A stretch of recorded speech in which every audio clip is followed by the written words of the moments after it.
pact with the enemy plunged the world into war and sealed Poland's fate. A secret agreement between the dictators divided Poland between them. For those living under the new regimes, there was little to distinguish one from the other. A terrible symmetry emerged between the two occupied territories. Am 18. Tage des Feldzuges trafen sich bei Brest-Litovsk die deutschen Truppen mit den aus Osten anrückenden Formationen der Sowjetunion. Stalin attempted to do the same thing that he'd already done in Russia.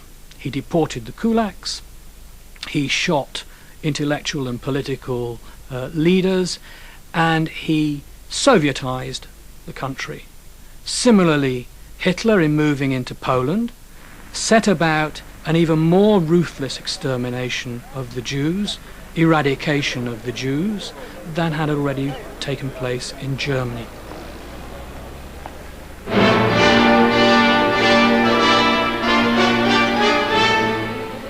In the summer of 1940, Hitler visited Paris as conqueror. The defeat of France under his strategic guidance had taken less than 6 weeks.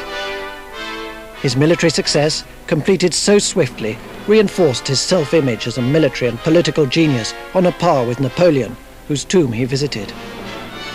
Just as Stalin saw himself as the heir to the Tsars, Hitler claimed, "I shall go down in history as the greatest German of them all." Now, intoxicated by his success, his attention turned to the east once more. He ordered his generals to prepare a lightning strike against the Soviet Union, to take place in early summer. All the while, Stalin was convinced that Hitler would not attack, despite the intelligence he was receiving.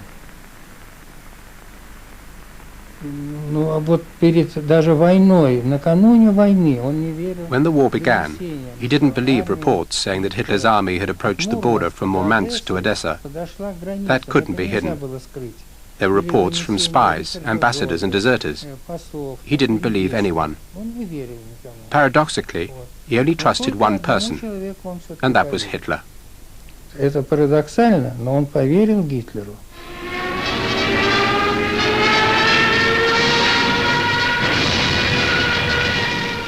When Stalin was first told of the German bombing of Russia, his response was confident. "Hitler knows nothing about it for sure," he said. "What is needed is urgently to contact Berlin." He soon learnt the awful truth. Hitler's betrayal was to throw him into turmoil. He retreated to his dacha and did nothing as German forces advanced. Even after the war, he would shake his head and say, "Together with the Germans, we would have been invincible." It took Stalin some time to recover his composure. On the 30th of June 1940, he returned to the Kremlin and took charge once more, addressing the Russian people. Немецкие захватчики хотят иметь истребительную войну с народами СССР.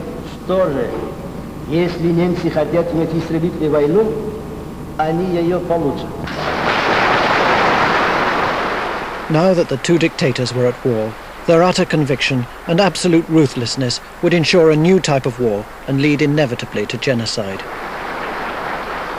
This really was a titanic struggle. Both sides came to see it that way, a struggle to the death between two colossal historical figures. Two figures, of course, who were determined in the end to win at all costs, all human costs. The struggle very quickly assumed a level of extraordinary brutality and barbarism. Adolf Hitler remained supremely confident of victory as he visited his troops close to the Eastern Front. He regarded the Slavs as subhumans to be exterminated and believed that the whole communist edifice was rotten to the core. He told the Italian dictator Mussolini, "I feel spiritually free again. Partnership with the Soviet Union seemed to me to be a break with my whole origin.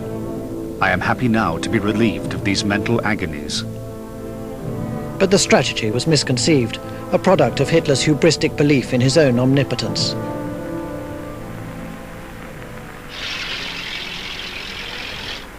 The German forces were ill prepared for the Russian winter. They became overextended in the vastness of the Soviet territories. and the Führer's policy of a race war against Jews and Slavs meant that he failed to gain the support of many in the Soviet Union who hated Stalin. As the tide turned against him, Hitler observed Stalin's strength partly lay in his readiness to take measures nobody else would consider. Stalin is half beast, half giant, he said. To the social side of life he is utterly indifferent. The people can rot for all he cares. 25 million Russians perished fighting Hitler.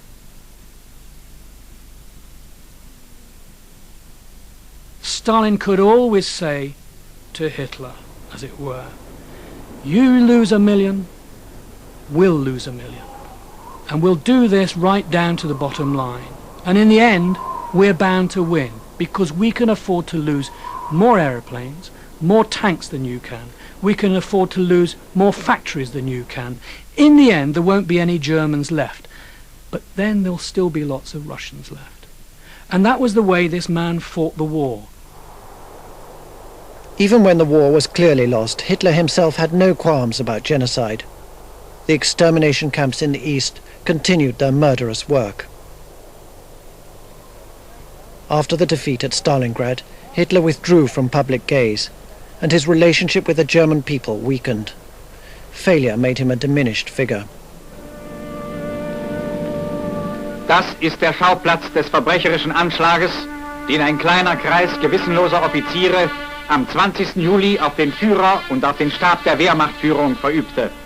In July 1944, a bomb detonated under a table came close to killing Hitler. He retreated further from view. Like Stalin, he had a deep fear of assassination, with reason. There were 43 attempts on his life. 200 of those who plotted to kill Hitler were arrested by the Gestapo, interrogated, tortured, and put on trial in the Berlin People's Court. It was Hitler's version of Stalin's show trials. Ein neuer Verhandlungstag beginnt. The people's judge, Roland Friesler, had learned his trade in Russia, where for a time he'd been a Bolshevik. Friesler used the same abusive and bullying style of cross-examination that Stalin's prosecutor, Wyszynski, had employed in the show trials. Hitler ordered that no mercy be shown, adding, Friesler will take care of things all right. He's our Wyszynski. Nein. Ist Ihnen klar, dass nichts weiter tun Verrat war? 200 were sentenced to death.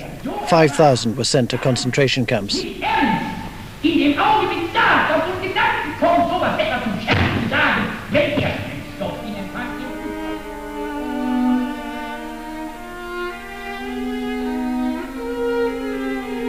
The leading plotters were executed by slow hanging with a piano wire noose attached to a meat hook. Hitler, it was claimed, watched a film of the execution, but there's no evidence of this. Contrary to popular belief, neither he nor Stalin had a stomach for the many cruelties that they inflicted. I think if Hitler had come face to face with that reality, if he'd been taken on a tour of the ghettos and concentration camps, he would have found it extremely difficult to confront. Stalin too, of course, found it very difficult to confront the reality of the horrible war he was waging. He made one brief staged visit to the front. It lasted only a matter of hours, and he scurried back to Moscow to make sure that he wasn't exposed to any personal danger. As the Russian and Allied forces came ever nearer to Berlin, Hitler ordered his staff not to negotiate with Stalin. If I settled with Russia today, he said, I'd only come to grips with her again tomorrow. I just can't help it.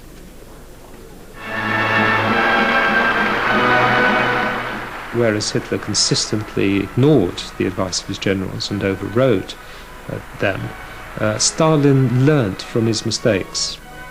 There is a dialogue between him and his generals which proves more and more fruitful. And ultimately, of course, the Soviet Union wins its great victory and destroys Nazi power on the Eastern Front and plays the largest part in the military defeat of the Third Reich.